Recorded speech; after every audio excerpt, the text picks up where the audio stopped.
পাকিস্তান সফরের জন্য মন্ত্রণালয়ের গ্রিন সিগন্যালের দিকে তাকিয়ে আছে বিসিবি, জানিয়েছেন বিসিবি সভাপতি ফারুক আহমেদ। তবে সফরের সময়সূচি পেছাচ্ছে কিছুটা, সেটা নিশ্চিত। 25 মের পরিবর্তে 27 তারিখ হবে টুর্নামেন্টের প্রথম টি20। আসলে বাংলাদেশের কাছে 27 মে থেকে 5 জুনের একটি শিডিউল পাঠিয়েছে পাকিস্তান ক্রিকেট বোর্ড, যা নিয়ে কাজ করছে বিসিবি।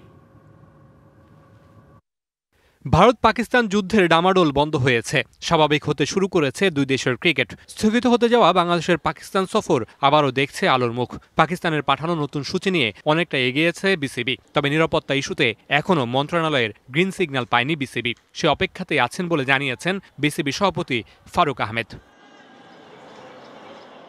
আগের সূচি অনুযায়ী 21 মে দুবাই থেকে পাকিস্তান যাওয়ার কথা ছিল বাংলাদেশের। 24 মে ছিল প্রথম টি20 খেলার কথা, তবে আপাতত সেটা হচ্ছে না। পাকিস্তান সুপার লিগ পেছানোর কারণে পেছাচ্ছে বাংলাদেশের পাকিস্তান সফরও। নতুন প্রস্তাবিত শিডিউল অনুযায়ী 24 মের বদলে প্রথম টি20 হওয়ার কথা রয়েছে 27 মে। শাইনি চুলে এখন হবে সব হেয়ারস্টাইল। সিল্কোর দ্বিগুণ শাইনি চুল প্রতিদিন। বিসিবিকে নতুন সূচি পাঠিয়েছে পাকিস্তান ক্রিকেট বোর্ড, যেখানে প্রথম 3 টি20 হওয়ার কথা রয়েছে পাকিস্তানের ফয়সালাবাদে। 27, 29 ও 1 তারিখ ঠিক করা হয়েছে সূচি। বাকি 2 ম্যাচ 3 ও 5 তারিখ হওয়ার কথা রয়েছে লাহোরে।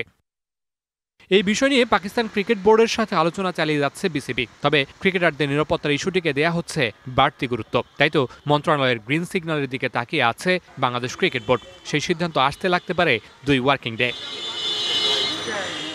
Mamunur Rashid, DBC news, Dhaka.